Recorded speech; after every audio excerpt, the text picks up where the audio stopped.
1 Reis, capítulo 11, versículo 43. Descansou com seus pais e foi sepultado na cidade de Davi, seu pai.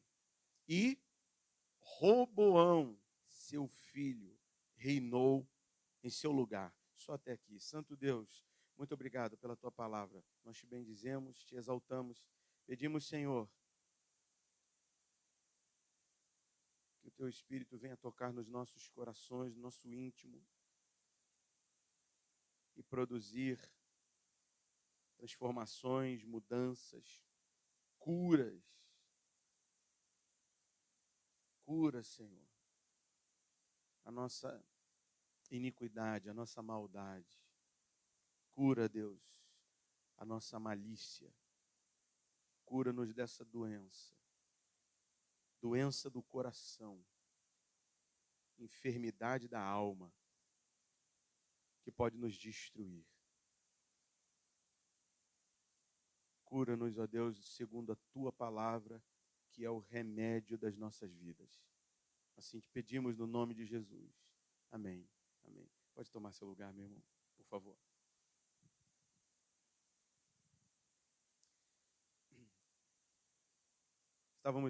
Estamos meditando na vida de Salomão, estamos verificando seus escritos em Eclesiastes, mas hoje, como é um dia especial, hoje é um dia muito, muito bonito, muito lindo, muito bonito, Dia dos Pais. E esse relacionamento, sei nem dizer, de tão belo que é, né? Tão profundo. Esse relacionamento é tão grandioso entre um pai e um filho, os filhos e seus pais, que o Senhor Jesus, quando foi questionado pelos seus discípulos como que deveríamos orar, Jesus começou com uma expressão que muito provavelmente escandalizou muitos judeus tradicionalistas, presos às tradições. Porque os judeus só chamavam de pai autoridades físicas, autoridades pessoas. Por exemplo, Eliseu, quando vê Elias subindo no redemoinho, nas carruagens de fogo, ele diz: meu pai, carros de Israel e seus cavaleiros. O rei de Israel, quando Eliseu leva todo o exército inimigo para dentro de Samaria, cego, quando Eliseu leva todo o exército dos inimigos para dentro da cidade, coloca eles no meio da cidade, nós lemos isso aqui numa terça-feira, e Eliseu coloca ali os homens todos ali dentro, e vem o rei. Quando ele vê os inimigos, Eliseu ou Elias? Eliseu, se eu não me engano. Agora eu fiquei confuso. Eliseu mesmo, né, querido? Obrigado. Quando o rei de Israel vê os inimigos no meio da cidade, na praça da cidade, no centro da cidade, cegos, o rei de Israel vai direto em Eliseu e diz: e aí, meu pai? E aí, meu pai? Vamos matar todo mundo? Ferir-los-ei, meu pai? Ferir-los-ei? Quem gosta dessa história é o diácono Tiago. Ferir-los-ei, meu pai? Ficou doido para passar espada nos inimigos todos. Aí ele chama Eliseu de meu pai. E Eliseu falou assim: você não vai matar ninguém. Hoje não morre ninguém aqui. Que seus inimigos morram pela sua espada numa luta justa. Que coisa linda, né? Olha que homem cheio da presença de Deus, cheio do Espírito de Deus. Ele falou assim: não, o que você vai fazer com esses teus inimigos aqui que estão cegos? Prepara um banquete para eles. Olha o conselho de um pai. Prepara o banquete para os teus inimigos, dê um excelente café da manhã para eles e depois libera todo mundo para voltar para casa. E por causa dessa atitude de misericórdia da parte de Eliseu, que era chamado de pai pelos reis e pelos homens também que eram investidos de autoridade ali, Por causa dessa atitude, houve paz entre nações inimigas e o povo de Deus. Isso é tremendo, né? Porque Deus mostrou que era muito mais poderoso do que os inimigos. E ele, por causa disso, cegou e depois liberou todo mundo. Todo mundo enxergando, voltou para casa com a barriga cheia e não teve mais guerra. Porque imagina, os soldados chegaram lá na cidade, falaram para o seu rei: comemos, primeiro ficamos cegos. Depois fomos levados para o meio dos nossos inimigos. Ninguém matou a gente, ainda fizeram um banquete. Paz. Paz. E reinou a paz. E o rei chama Eliseu de pai. Eliseu, ao ver Elias subindo, chama de pai. E Jesus faz algo que ultrapassou essa tradição judaica. Jesus falou: ao orarem, quando vocês orarem, vocês vão dizer: Pai nosso, que estás nos céus. Isso para um judeu foi um escândalo. Isso para os discípulos deve ter sido um choque, porque eles nunca cogitaram na possibilidade de chamar a Yahvé, ao Senhor, porque você vê na Bíblia várias vezes escrito a palavra Senhor no Antigo Testamento. Aquilo ali é porque não se poderia pronunciar o nome de Deus de forma alguma. E a expressão, aquela expressão era quase que tão santa e era tão difícil de dizer, e eles não se consideravam dignos de pronunciar o nome de Deus, que eles colocavam só algumas letras, algumas iniciais, e chamavam, na verdade, de Senhor. Ou, em outras traduções, diz o eterno, chama de eterno, para não dizer o nome Deus, para não expressar a palavra Deus, porque essa palavra era muito poderosa. Por isso a palavra de Deus diz: não tomará o nome do teu Deus em vão. E aí vem Jesus e chama Deus de Pai. Para eles, Pai é a expressão Abba. O que Jesus diz foi: chama o teu Deus de Abba. Era como um judeuzinho chamava o seu pai. Abba, Abba. E eles ficaram chocados. Que intimidade é essa? Como nós vamos chamar o nosso Deus de Pai? E Jesus está falando isso. Quem está falando isso é alguém que estava com o Pai. É alguém que deu intimidade para nós. Ele nos permitiu essa intimidade. Nós só temos intimidade com Deus através de Jesus. E nós só temos intimidade com Jesus através do seu Espírito. Queria que você lesse comigo aqui essa história que fala sobre um filho que seguiu o mau exemplo do seu pai. Leia comigo, por favor. Capítulo 12, versículo 1. Esse aqui, Roboão, é o filho de Salomão. E como nós estamos meditando na vida de Salomão, nada melhor do que ver a sua descendência, seus filhos, nesse dia dos pais. Foi Roboão a Siquém, porque todo Israel se reuniu lá para o fazer rei. Tendo Jeroboão, filho de Nebate, ouvido isso, pois estava ainda no Egito, para onde fugira da presença do rei Salomão, onde habitava e de onde mandaram chamar. Veio com toda a congregação de Israel a Roboão e lhe falaram: teu pai fez pesado o nosso jugo. Agora, pois, alivia tu a dura servidão de teu pai e o seu pesado jugo que nos impôs a nós, que nos impôs, e nós te serviremos. Versículo 5, ele lhes respondeu: ide-vos e após 3 dias voltai a mim. E o povo se foi.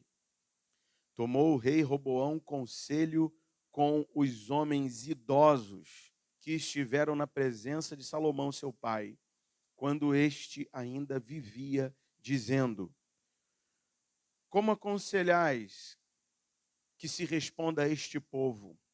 Eles lhe disseram: se hoje te tornares servo deste povo e o servires, e atendendo falares boas palavras, eles se farão teus servos para sempre. Porém, ele desprezou o conselho que os anciãos lhe tinham dado e tomou conselho com os jovens que haviam crescido com ele e o serviam. E disse-lhes: que aconselhais vós? Que respondamos a este povo que me falou, dizendo: alivia o jugo que teu pai nos impôs? E os jovens que haviam crescido com ele lhe disseram: assim falarás a este povo que disse: teu pai fez pesado o nosso jugo, mas tu alivia-o de sobre nós. Assim lhe falarás: meu dedo mínimo é mais grosso do que os lombos de meu pai.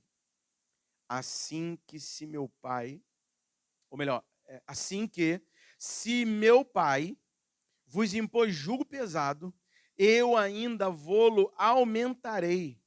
Meu pai vos castigou com açoites, porém eu vos castigarei com escorpiões. Veio, pois, Jeroboão e todo o povo ao terceiro dia a Roboão, como o rei lhes ordenara, dizendo: voltai a mim ao terceiro dia. Dura resposta deu o rei ao povo, porque desprezara o conselho que os anciãos lhe haviam dado.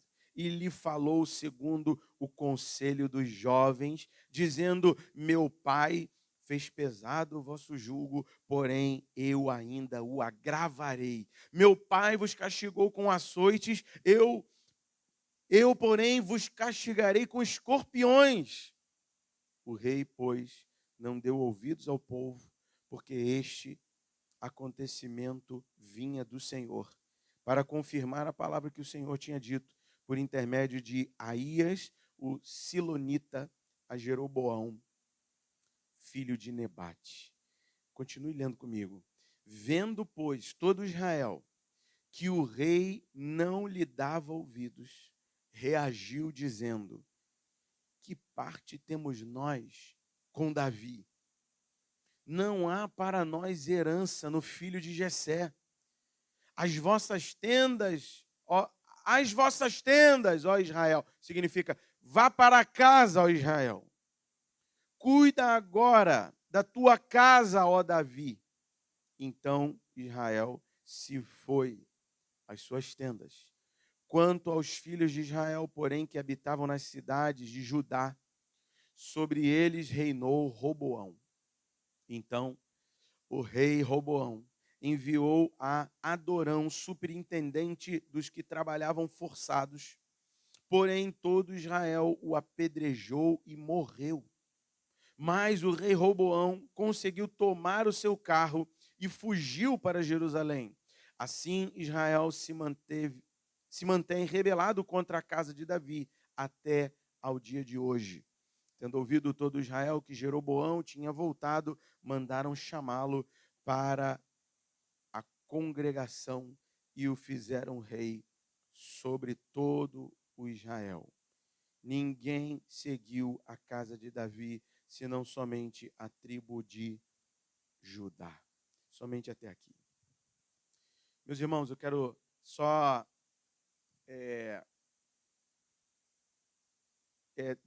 simplificar essa história aqui e o que está acontecendo aqui. O que está acontecendo aqui é reflexo de um pai que se desviou dos caminhos do Senhor. É reflexo de um pai que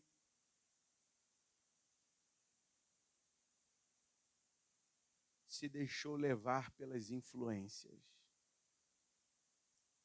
principalmente daqueles que faziam comércio com ele, principalmente de suas mulheres e das influências que recebeu de povos que não serviam ao Deus de Israel. Influências de pessoas, de comércios, de negócios e de esposas e de mulheres e de casamentos que Salomão teve, que não tinham nada a ver com o povo de Deus. Roboão simplesmente replica aquilo que recebeu. Dificilmente um filho não vai replicar aquilo que aconteceu com seus pais. Há uma tendência dentro da análise de pessoas pedófilas, há uma tendência de que essas pessoas estão simplesmente replicando o comportamento que tinham recebido anteriormente. Quando um pedófilo abusa de uma criança, isso para ele é algo tão normal que ele não sente culpa nenhuma. Ele não precisa nem se arrepender daquilo, porque ele simplesmente está replicando, repetindo algo que aconteceu com ele. E na maioria dos casos de pessoas que abusam de crianças ou de seus próprios filhos, você pode perguntar, praticamente, isso eu não estou dizendo assim que é uma unanimidade, mas é quase que a grande maioria dos casos. Na grande maioria dos casos, essa pessoa para na frente de um analista, de um psiquiatra, de um psicólogo, dentro dos presídios, quando essa pessoa é presa, né? E é por isso que você tem que orar pela nação, meu irmão. Você sabia que o crime de pedofilia e o relacionamento incestuoso está prestes a ser algo tratado como normal?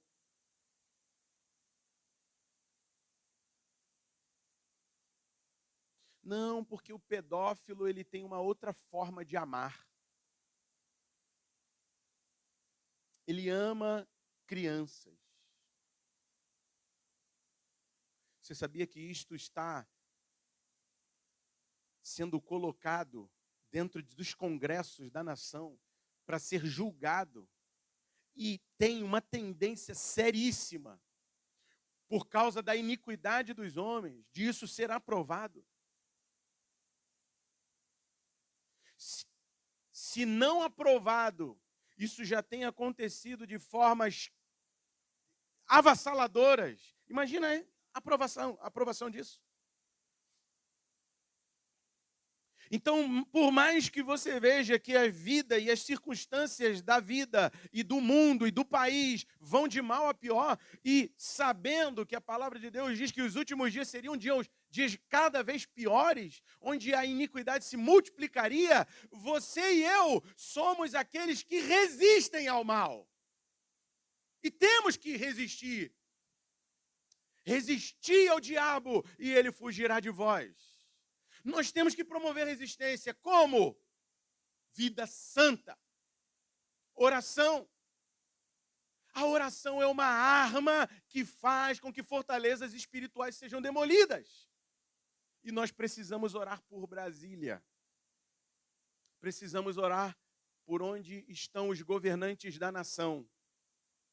E por muitos anos, eu penso que, pelo fato de nos distrairmos e deixarmos de lado os governantes e esquecermos quem tem autoridade durante muitos anos, décadas passadas, que não fizemos isso, colhemos os frutos disso.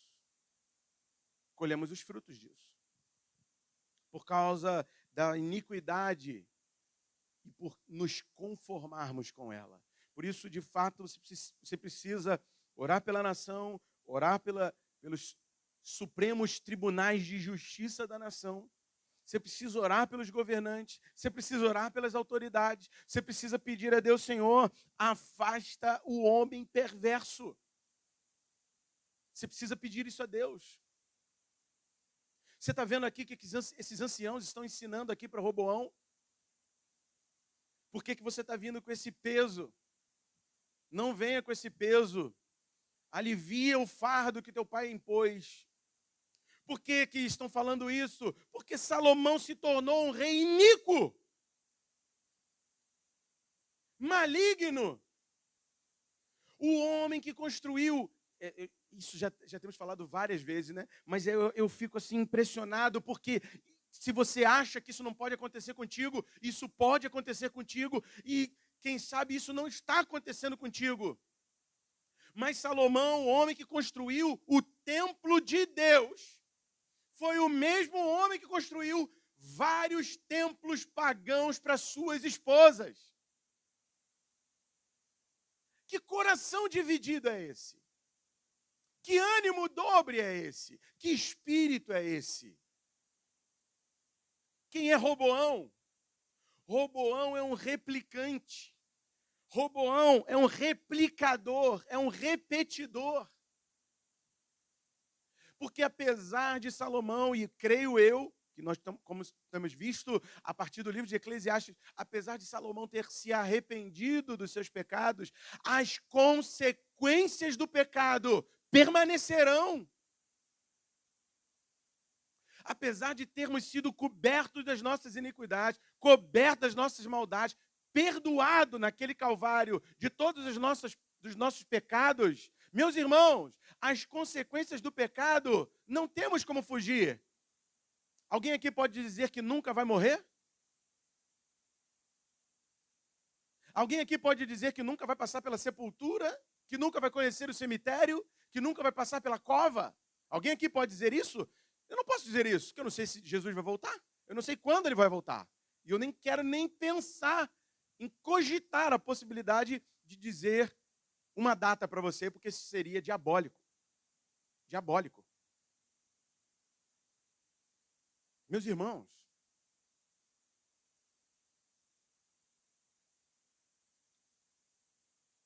quem pode dizer aqui que não vai morrer? Todos nós temos que dizer eu vou morrer. Do pó eu vim, para o pó retornarei. Por causa do pecado. As consequências do pecado sempre virão. Por que você morre? Por que você chora no cemitério? Por que há luto dentro de um cemitério? Por que há luto num velório? Porque aquilo ali é consequência do pecado. E apesar de sofrermos, nós que cremos em Cristo, sofremos as consequências desta morte, não sofreremos da segunda morte. Não sofreremos na condenação eterna. Graças ao sangue vertido no Calvário. E tão somente ao sangue vertido no Calvário, nós não vamos ver as consequências da segunda morte. Mas, se Cristo não voltar antes, todos nós passaremos pela morte. Todos nós morreremos. Isso é consequência do pecado. Não há como se ver livre das consequências do pecado. E apesar de Salomão ter se arrependido, ter reconhecido suas maldades, e o livro de Eclesiastes é a maior prova, é o maior tratado de que a prova de que Salomão, no finzinho da sua vida, se arrepende, volta, se converte, se reconverte a Deus, é que a maior prova é o livro de Eclesiastes.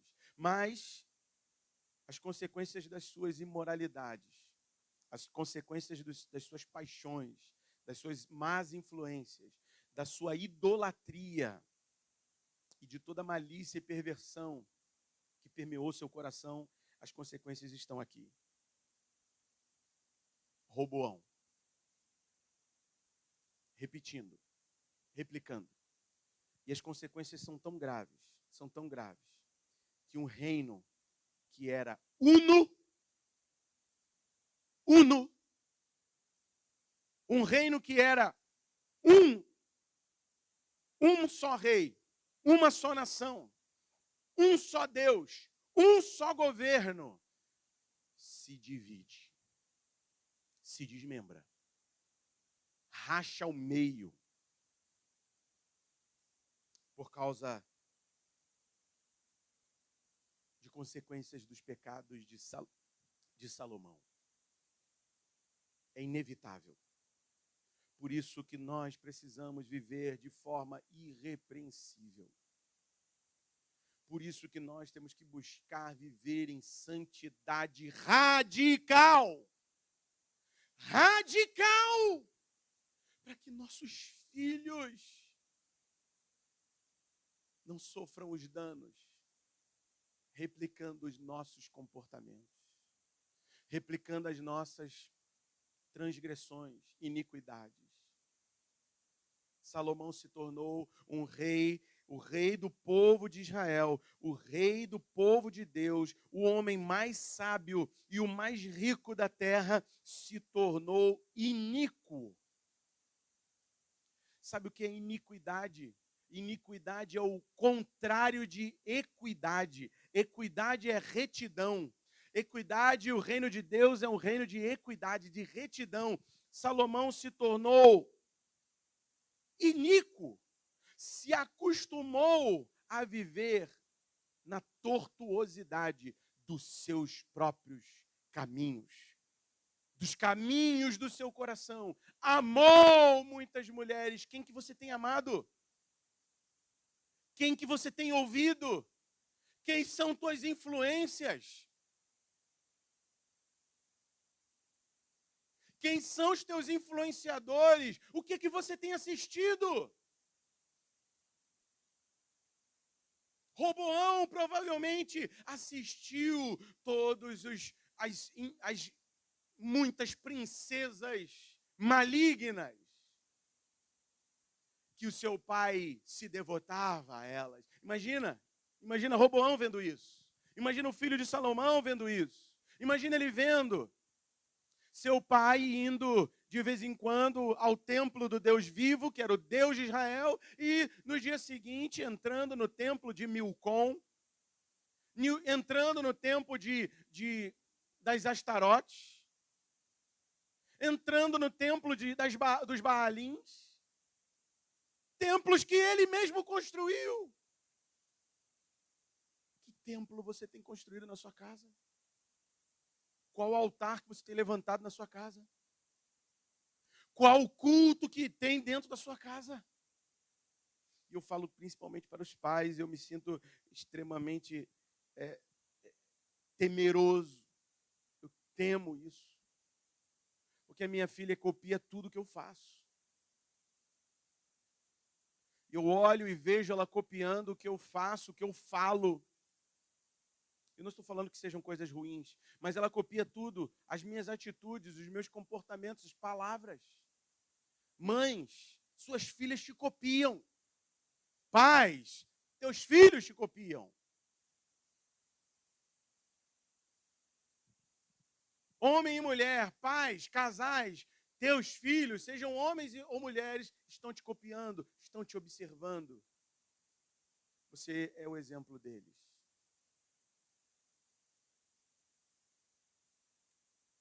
Salomão pode ter aconselhado Roboão: filho, anda nos caminhos do Senhor, faça o que diz a palavra, seja fiel a Deus.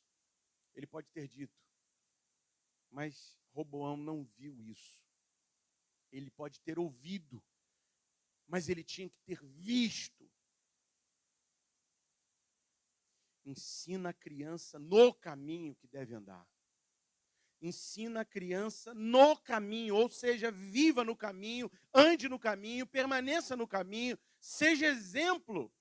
E essa criança jamais se desviará do caminho. E, muito provavelmente, Roboão ouviu seu pai dando bons conselhos. É aquela frase tola, né?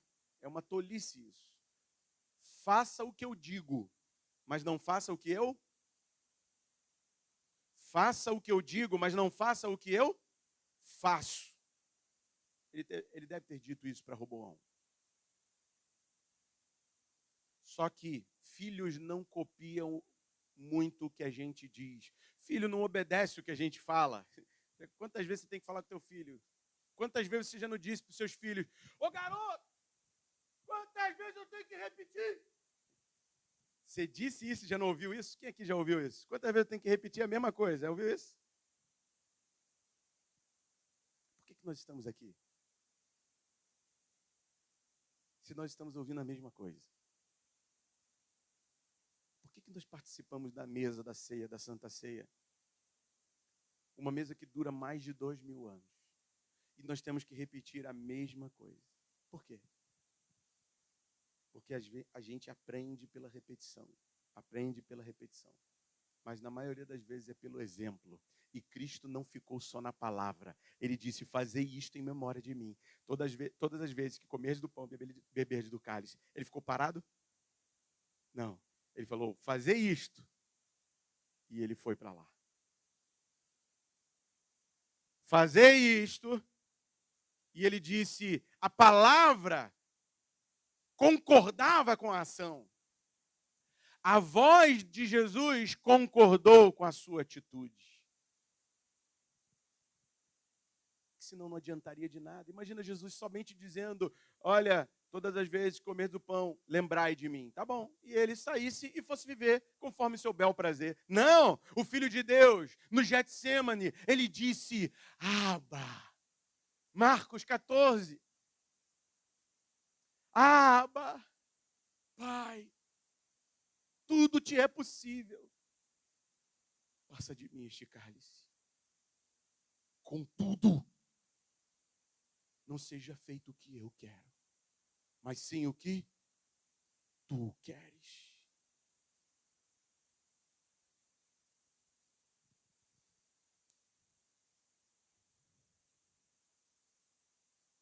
Jesus não veio fazer a vontade dele. Roboão fez a sua própria vontade. Não ouviu os homens mais sábios, os idosos, os anciãos. Não quis dar ouvidos a esses homens e continuou arrogante, soberbo, avarento, ganancioso e ambicioso, tal como foi seu pai Salomão antes de se reconverter. Não quis ouvir os mais antigos, não quis ouvir os mais sábios, não quis ouvir os mais experientes. E por conta das influências do seu pai, ele preferiu dar ouvidos aos seus amiguinhos de mesma idade, que foram criados com ele, tão tolos quanto ele, tão necessitados de entendimento quanto ele. Isso é triste. E a queda é tão grande, é tão vertiginosa, que o reino de Deus se divide. A casa se divide. A casa de Davi é partida ao meio. Isso já era o propósito de Deus. Isso era uma consequência dos pecados de Salomão. Salomão não sofreu essas consequências por causa de uma promessa que tinha sido feita a Davi.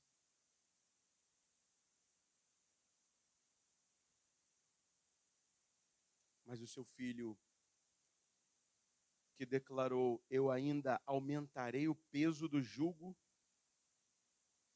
o meu pai castigou vocês com açoites, e eu vou castigá-los com escorpiões.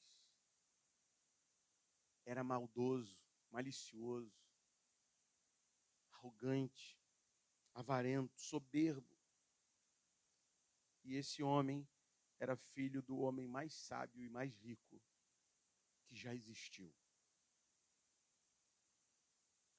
E esse homem se torna o responsável pela divisão do povo de Deus. O reino do norte e o reino do sul. Ele teve que fugir para o sul, para Jerusalém, enquanto Jeroboão ficou com as tribos do norte. A divisão, o reino dividido, é porque haviam dois deuses dentro da casa de Salomão. Havia o Deus de Israel e os outros deuses. Haviam dois cultos. O culto a Deus e o culto ao maligno. O culto ao Senhor e o culto de si mesmo. Isso é terrível. É como nós lemos. Salomão amou a Deus, mas se sacrificava nos altos. Isso é o exemplo que Roboão viu. E a queda de Roboão é total. Roboão perde toda a inocência.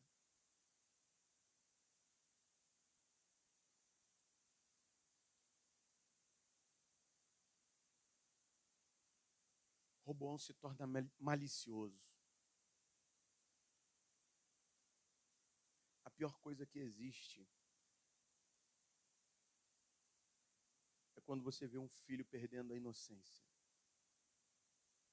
É quando você vê o crescimento de um filho e esse filho perde a inocência.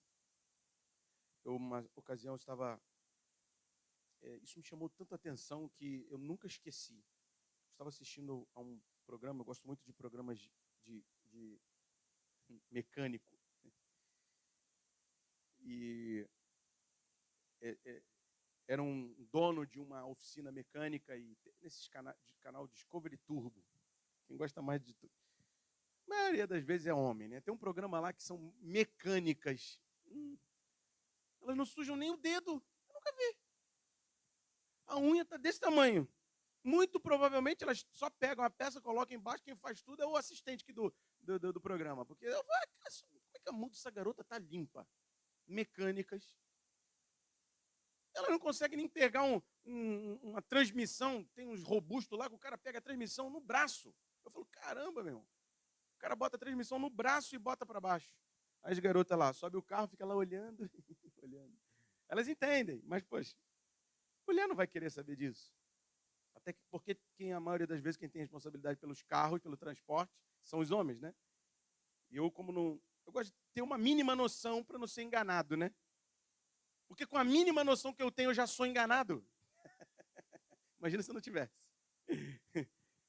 Mas aí eu dou uma olhadinha, eu estava olhando, teve um dia que me chamou muita atenção, porque um pai, ele disse, a sua filha trabalhava com ele na mecânica, na oficina grande, oficina de grande porte lá, americana, e ele estava chorando. Chorando. Eu fiquei assim, olhando, esse cara está chorando. E esse cara era bruto, toda a vida, brucutu, ogro. Sabe aquele mecânico pai, mas ele era pai, paizão mesmo. Mas ele era aquele pai ogro, aquele ogrão, brabo. Mas ele amava a filha dele, todo dia de manhã chegava. A filha dele já estava casada, mas ele tinha muito carinho por ela. E ela trabalhava no escritório da oficina. E ele diz, um episódio, ele vira para a câmera. Ele vira para a câmera, chorando. Porque ele teve uma desavença com a filha, ele fechou a porta, ele pediu para as câmeras saírem. E depois que ele saiu, ele vira para a câmera e falou assim, eu olhei nos olhos dela. E eu não vi a inocência da minha menina. Eu não vi a inocência da minha menina. Aquela menina que trabalhava para ele, ela é uma mulher casada, só que ela se tornou ambiciosa. E ela começou a fazer coisas dentro do escritório que desviavam o dinheiro do escritório, que desviavam o dinheiro da mecânica. Ela perdeu a inocência. E quando ele falou isso, eu quase não consegui mais assistir nada. Eu não prestei atenção em mais nada, eu não sei nem o que aconteceu no episódio. Eu sei que eu parei e eu estava só olhando para a televisão. Sabe quando você está olhando para a televisão, mas a tua cabeça está, sabe? Quando isso acontece? Eu estava assim, eu estava num momento de lá, tranquilo. Eu falei, pô, dou uma relaxada, eu vejo mecânico. E aí estou lá, e daqui a pouco, eu não conseguia pensar em mais nada. Só em mim mesmo. E na minha inocência. Onde ela está? Porque o nosso Pai, Ele quer de nós inocência. O nosso Pai quer de nós que mantenhamos a nossa vida debaixo da sua palavra. O nosso Pai quer que sejamos como Ele nos ordenou. Inocência é quando sai a palavra do Pai, o conselho do Pai, o conselho dos sábios, o conselho dos anciãos, quando sai o conselho do experiente e entra o conselho malicioso de falsas amizades, de falsas influências. Por que ela tem e eu não tenho? Eu quero também. E eu vou fazer de tudo para ter. Eu posso ter. Ainda que eu tenha que passar a perna no meu próprio pai.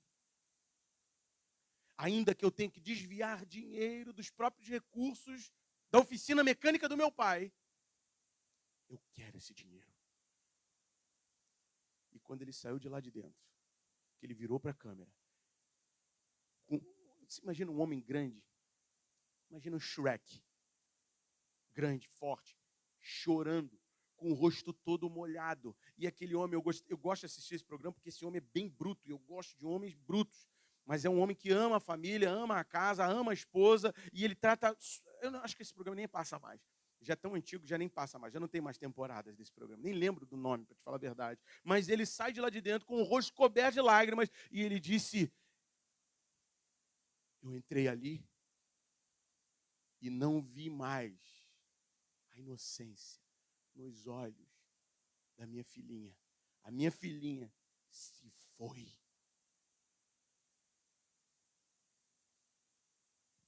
Ela não me ouve mais. Ela ouve os conselhos de suas falsas amizades. Ela ouve os conselhos dos seus maus influenciadores. Ela ouve os conselheiros, seus amores. Meus irmãos, você vai precisar se descolar de falsos amores. Você vai precisar se descolar de gente que é reprovada. De gente maliciosa. De más influências. Você vai precisar se descolar disso. Você vai precisar se descolar dessas pessoas. Você vai precisar cortar esses relacionamentos. Você tem que lavar as mãos na inocência. Como disse Davi, você precisa lavar as suas mãos na inocência. Lave suas mãos na inocência. O que é inocência? Inocência é a ausência de malícia, ausência de culpa. Inocência é viver em equidade, em retidão, ouvindo a voz de Deus, honrando a palavra de Deus, obedecendo as suas ordens. Você vai precisar disso. Você vai precisar se desconectar de más influências.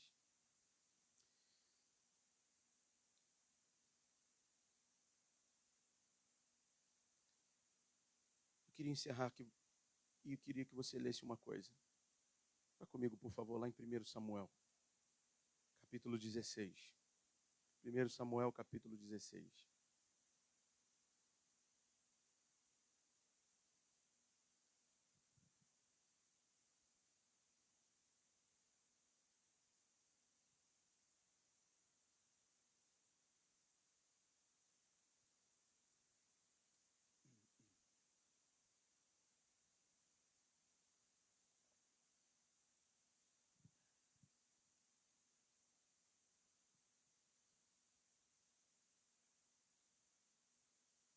Primeiro Samuel, no capítulo 16, queria ler só o versículo 1. Lê comigo. Acompanhe com seus olhos. Disse o Senhor a Samuel, o profeta, aquele que era chamado de pai. Lembra que todos os profetas, as autoridades espirituais humanas eram chamadas de pai? Olha o que Deus disse para o pai, Samuel. Até quando terás pena de Saul? Até quando terás pena de Saul? Havendo-o eu rejeitado para que não reine sobre Israel. Enche um chifre de azeite e vem, enviar-te-ei a Jessé, o belemita, porque dentre os seus filhos me provi de um rei. Isso aqui é bem sério. Isso aqui é a representação de um pai que parece não querer ver o erro dos filhos, que põe uma venda nos próprios olhos e deixa os seus filhos que cometeram erros e pecados contra Deus e ainda assim permanece ali ao lado deles, permanece com eles, tendo pena deles. Todo pai é misericordioso, e como nós colocamos lá aquele salmo que diz, como um pai se compadece dos filhos, assim o Senhor se compadece dos que o temem. O Senhor se compadece dos filhos que o temem, não dos filhos em rebelião, mas dos filhos que o temem. E assim como um pai que se compadece dos filhos, ele se compadece daqueles que o temem. Quando alguém que teme a Deus erra, falha, o Pai Celestial o perdoa, tem compaixão, porque ele sabe que aquele filho teme, mas ele sabe que aquele filho está fadado a quedas, mas ele sabe que aquele filho teme. E o pai o perdoa, e o pai tem compaixão desse filho. Mas aquele que está em rebelião, ele precisa de correção. Ele precisa ser disciplinado. Ele precisa, muitas vezes, ser até um tanto quanto desprezado.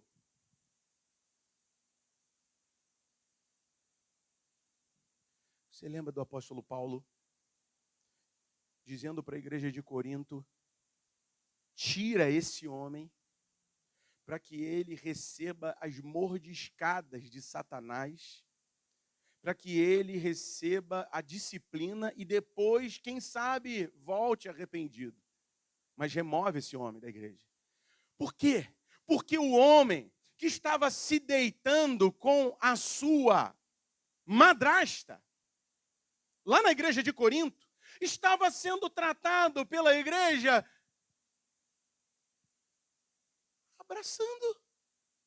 abraçado, recebido como um filhinho muito bonzinho e temente. Não! Era um rebelde, malicioso, que tinha perdido a inocência, que estava praticando a sua própria vontade, que estava cheio de cobiças perniciosas e malditas no seu coração, sendo abraçado pela igreja. E o apóstolo Paulo disse: será que não tem ninguém aí, não? Será que não tem alguém que possa discipliná-lo? Tira ele! Sabe por quê, meus irmãos? Se você abraça, se você recebe o tempo todo, se você não dá nem um gelinho, tem que ter um gelinho. Sabe o que é um gelinho?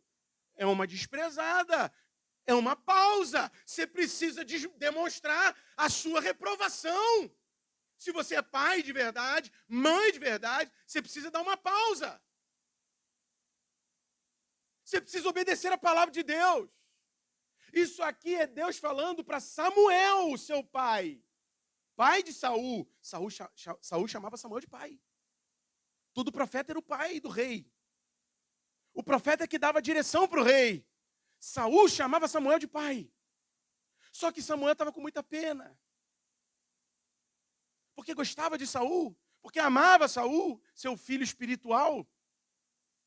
E Deus, o próprio Deus, tem que vir e dizer para o pai Samuel: ei, até quando você vai ter pena desse cara?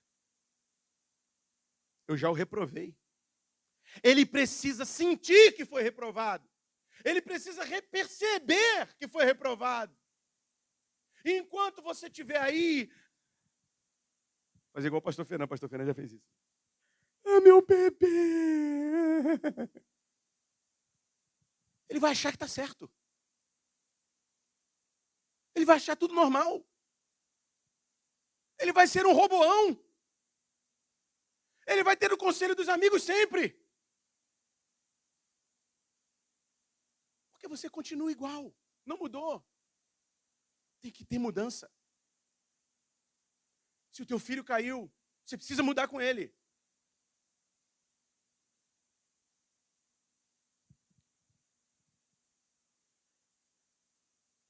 E até mesmo a vida de Samuel estaria completamente bloqueada pelas mãos de Deus se ele permanecesse com pena de Saul.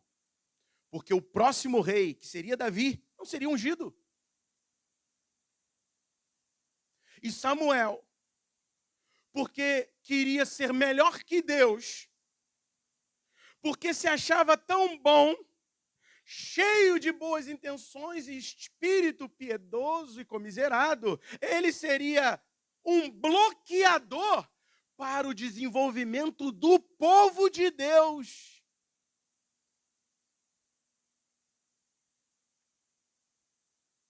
Porque estava aqui, ó. O que é isso aqui? O que é isso aqui na cabeça de Saul? Hã? Passando a mãozinha na cabeça. Ah, meu filhinho, meu bebê. Bebê? Até quando você tem pena, meu irmão? Até quando esse espírito estranho, obscuro de pena? Eu sempre ouvi que quem tem pena é galinha. Você não é galinha. Você não é melhor que Deus. Deus é a galinha. Jerusalém, Jerusalém. Quantas vezes eu quis vos reunir como a galinha junta seus pintinhos, mas vocês não quiseram e apedrejaram os seus profetas e mataram os que lhe queriam bem, a disciplina e a correção. Ah, Jerusalém, você não pode ser a galinha. A galinha é Deus.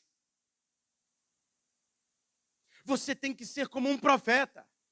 Você tem que ser como um daqueles que foram enviados por Deus para dentro da sua casa. Primeiro lugar do sacerdócio de um pai, sua casa, sua família, seus filhos. Esse é o seu sacerdócio. Esse é o meu principal sacerdócio. Se eu não tivesse esse sacerdócio, o que eu estou fazendo aqui? O que eu estou fazendo aqui? Esse é o principal sacerdócio. Fique de pé.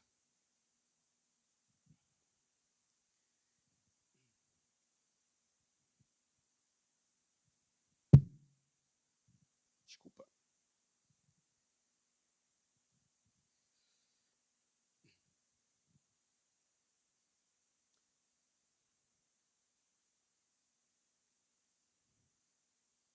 Há tempo de abraçar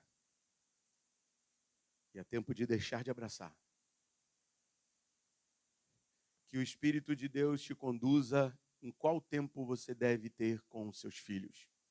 Pais. Qual é o tempo? Abraçar ou deixar de abraçar? Agir com misericórdia ou repreendê-lo? Que o Espírito de Deus te guie, assim como guiou Samuel, que era o pai espiritual de Saul, o homem que foi reprovado por Deus.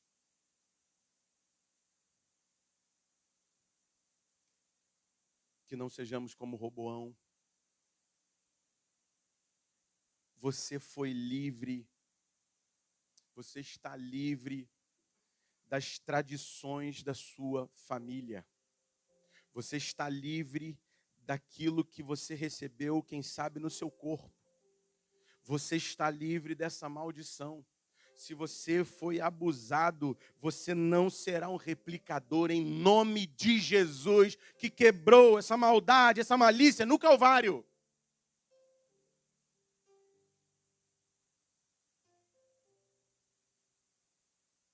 Se sua vida foi marcada por maus exemplos, você será o melhor exemplo para os seus filhos, porque você seguirá a palavra do Pai da eternidade. Você será o melhor pai. Deixe, abandone. Como disse o apóstolo Paulo, o fútil procedimento que os vossos pais vos legaram. Abandone isso, deixe de lado. E que você seja o melhor pai. E que teus filhos te copiem. Não há melhor coisa do que isso. Não há melhor coisa do que olhar nos olhos do teu filho, mesmo que ele já não esteja mais na sua casa. Feche os seus olhos. Olhar nos olhos dele e ver que ele continua lavando as mãos na inocência. E ver que ele permanece fiel a Deus. E o teu choro será um choro de alegria, por ver teus filhos cumprindo os propósitos eternos do Pai Celestial, por ver teus filhos encaminhados para a glória eterna.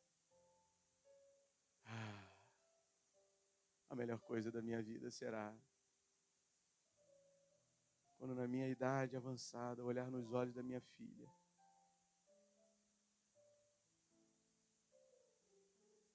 e ver a inocência do sangue de Jesus nela. E ver que ela lavou a sua vida, lavou as suas mãos no sangue do Cordeiro. E apesar das disciplinas, das broncas, das correções mais duras, ela permaneceu no caminho. Essa será a minha maior dádiva.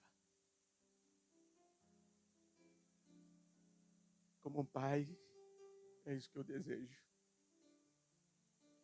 E eu tenho absoluta certeza que como Pai Celestial, é isso que Ele deseja de nós.